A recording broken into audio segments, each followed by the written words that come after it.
vamos de Abel Ferreira, Bandeira.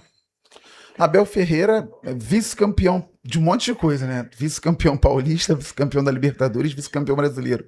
Mas é muito difícil chegar à final da Libertadores e ser vice-campeão brasileiro. Primeira prateleira, de novo, ele encontrou soluções que ninguém esperava no meio dos campeonatos, no meio da temporada. Perdeu, faz parte, a torcida reclama, não gosta, ainda mais com o Flamengo, que é um rival do Palmeiras hoje, sendo campeão, mas falar de trabalho, primeira prateleira pro Abel. Olha, o Abel é um técnico de primeiríssima prateleira, mas eu acho que a temporada dele é de segunda prateleira, e quem acha isso não sou só eu, acho que a Leila acha isso também. Para mim ficou claro nas últimas entrevistas que ela deu, nas reações dos torcedores do Palmeiras, foi de novo contestado. O Palmeiras não ganhou nada esse ano. O Palmeiras é um time que passar um ano inteiro sem ganhar nada, para o que tem o Palmeiras hoje, para a grana que tem, para a estrutura, para a experiência, para a competência que tem o Abel, para os jogadores que ele tem, eu acho que não é um trabalho de primeira prateleira. Segunda, acho que está de bom tamanho, na minha opinião, em 2025 para o Abel. Raíza.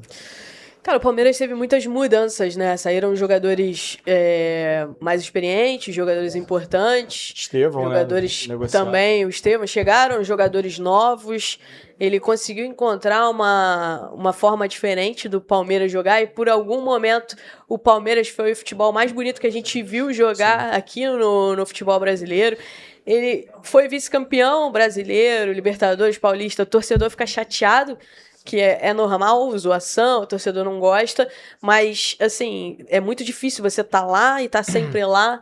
E o Flamengo esse ano foi muito fora da curva, principalmente no Campeonato Brasileiro. Tanto que o Palmeiras, se não me engano, foi o vice-campeão com a maior pontuação. Foi. Era a pontuação de campeão brasileiro. Então, assim, diante disso, cara, o Campeonato Brasileiro é o campeonato talvez mais difícil do mundo. Eu acho que o trabalho do Abel potencializou jogadores, foi de primeira prateleira. Primeira. Então tem 2 votos para primeira e tem o meu voto para segunda prateleira. Garoni vai decidir. Eu vou de primeira prateleira também, porque assim, é muito difícil você competir lá em cima em todas as competições, e o Palmeiras de mais um ano consegue competir. E eu acho que é muito mais mérito do Flamengo as conquistas de Brasileiro e Libertadores do que o Palmeiras ter perdido. Claro que a gente pode debater, o fato dele ter poupado no jogo decisivo e tudo mais, mas eu acho que, cara, é muito difícil. A gente falou aqui sobre o Ceni, sobre outros treinadores, até sobre o Roger, né? A dificuldade de você ter uma consistência, de você manter o nível de competitividade do seu elenco, manter todo mundo concentrado e você conseguir bons resultados. Eu acho que continuo colocando o Abel na primeira prateleira no trabalho de 2025, mesmo sem título, competiu em todas. Tá bom, então fui voto vencido, deu Abel Ferreira na primeira prateleira. Fernando Seabra, Bandeira. Foi muito mal neste ano no Bragantino. Até acredito que seja um técnico promissor também, mas no Bragantino ele foi mal e o Wagner Mancini melhorou muito o trabalho lá no Bragantino. Quarta prateleira. Raíza. Quarta prateleira. Garoni. Quarta prateleira também foi muito mal. O Bragantino chegou a passar perto de rebaixamento, né? O Mancini foi o cara que deu uma guinada no time. Quarta prateleira esse ano pro Seabra. O Bragantino que veio de um ano passado muito bom, né? Que era um time forte. Chegou a ser uma semipotência no Brasil. Uma estrutura muito grande, pela grana, pela estrutura, pelo nível de investimento. E agora pintou do lado dele ali, ó. Foi citado, ele apareceu. O problema é até o Réveillon hoje. Caraca, a gente vai falando, a gente fala um, aparecem mais dois. Outro. Feliz 2026. Então, Seabra foi para a quarta prateleira ali. Vamos então falar do maionese. Carinhosamente chamado de Papito lá no Fluminense, quando treinou o Fluminense lá, carinhosamente chamado de maionese. Odair Hellmann, que subiu o Atlético Paranaense, assumiu também no meio do campeonato. O Furacão estava mal das pernas, parecia que não subiria. Mas ele botou o Furacão na primeirona, vice-campeão, né? Curitiba, campeão brasileiro da Série B, o Odair Hellmann, mais vice-campeão. umas 2 rodadas ele pegava essa, tá? O Atlético chegou a quase tirar o título. Tinha chance na última rodada até de ser campeão. Na penúltima, se não me engano, foi até a penúltima. Não, acho que chegou na última com chance. Chegou na última com chance. Na penúltima, o Curitiba garantiu o acesso. Na última rodada foi disputa do título ali, mas não diretamente. Bandeira Odair Hellmann.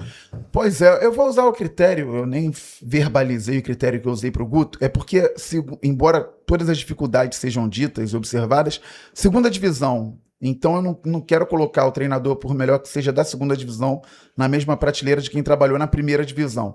O Guto foi muito bem, mas para mim, segunda prateleira por isso. O Odair foi bem demais. O Atlético Paranaense estava praticamente fora da briga por G4. Fez uma campanha de recuperação incrível, mas na Série B, então, segunda prateleira. Raíza. Grande campanha de recuperação do Atlético Paranaense. Contexto, estamos falando também do Atlético Paranaense, então acho que isso também conta. Então vou colocar ele na segunda prateleira. Garoni? Nesse comparativo com o Guto, que tá ali também, tem esse ponto, né? Você tem o Odair, que fez um trabalho mais longo. Assim, o Guto foram 10 rodadas no Remo, então foi realmente um sprint final. O Odair já pega ainda no primeiro turno e vem fazendo um trabalho, só que com um time que estava próximo à zona de rebaixamento.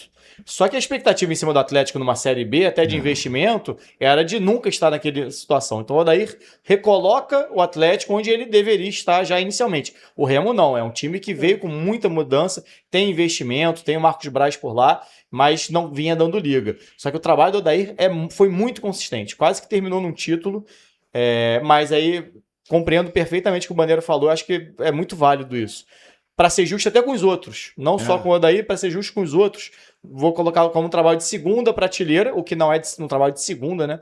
Mas por ser uma Série B, acho que segunda prateleira tá justo. E o Atlético Paranaense tem mais estrutura, mais dinheiro, muito mais investimento em tradição e camisa, muito mais é muito mais normal subir o Atlético Paranaense do que subir o Remo.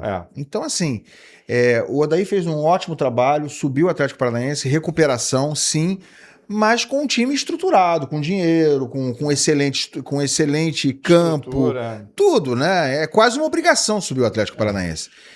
Mas ele, sabendo da obrigação, foi lá e fez. Então, e não estava fácil de fazer. Não estava fácil de fazer. Também vou botar na segunda, até porque senão não vai caber todo mundo na primeira, eu acho. Vai sim, tem mais ninguém para entrar lá. O pior que vai, ó. Vai Felipe Luiz, Bandeira. Felipe Luiz. Felipe Luiz me irritou muito na temporada, quarta prateleira para ele. Primeiríssima prateleira. Um excelente trabalho que ele fez no Flamengo em 2025. 2 títulos incontestáveis, gente. Libertadores e Brasileiro ganhando ao mesmo tempo. Isso é muito, muito, muito difícil. Tem um ótimo elenco, tem uma estrutura top. Muita gente já teve em mãos em vários cenários no mundo todo, em mais de 100 anos de futebol e não conseguiu ganhar. Primeira prateleira por muito. Safanov riu disso aí, cara. Safanov. Ainda bem que você não tem que botar uma prateleira que nem existe. Obrigado, Safanov. Safonóis. Garoni. Primeira prateleira. Pra mim, o treinador do ano. A gente votou outro dia aqui a seleção, né, do ano. Felipe Luiz, baita trabalho, início de carreira ainda. Tem muito elenco? Tem, mas nem todo mundo sabe trabalhar, nem todo mundo sabe gerir isso. E, cara, indiscutivelmente o melhor treinador do futebol brasileiro nesse momento. Raíza? Só quem parou o trabalho do Filipinho foram as mãos do Safonov, né? Isso já diz muito sobre o trabalho Carille dele. no Vasco deu uma parada. O Zubeldia ganhou dele também, tá? Mas aí quem foi o Brasileirão? Quem fez mais pontos? Do Vasco do Brasileiro. Quem fez mais pontos? Não, só tô falando quem parou em algum pontos momento absurdos. pontualmente. Parou de título. O Fluminense ganhou do Flamengo, mas não evitou o título do Flamengo. Então, o Flamengo foi absurdo o trabalho dele. Muita solidez. E trabalho tático, né? A gente viu um Flamengo muito tático. Se não foi um Flamengo tão vistoso como o de 2019, foi um Flamengo à moda europeia, assim, um trabalho muito tático. Muito organizado. Conseguiu ver muita organização. Então, primeiríssima prateleira pro Filipinho. Beleza, então eu vou acompanhar. Eu só acho que assim, falando sério aqui, com todos os elogios que merece o Felipe, que não basta ter os melhores jogadores, a melhor estrutura, você tem que saber montar o quebra-cabeça, e eu acho que ele sabe montar, ele soube montar. Eu acho que dá para ser mais brilhante o time do Flamengo. Eu acho que o que ele tem disponível, a gente espera ver um Flamengo eu acho que essa jogando mais bola. Na próxima temporada, inclusive, né? Não, mas a gente viu o Flamengo jogar algumas vezes nessa temporada com o Felipe Luiz fazer grandes jogos, né? Grandes atuações. Mas isso não foi uma constante. Isso não foi uma constante até o fim do ano. Acho que até os flamenguistas concordam com isso. Então, eu acho que dá para esperar uma constância maior, ver esse time jogando muito. Mais bonito, sofrendo menos, né? Com uma regularidade maior. Isso ainda está faltando um pouquinho. É o que dá para falar um pouquinho, é o porém do trabalho dele. Mas, claro, que é um trabalho de primeiríssima prateleira, até pelos resultados conquistados. Então, deu primeira prateleira para o Felipe.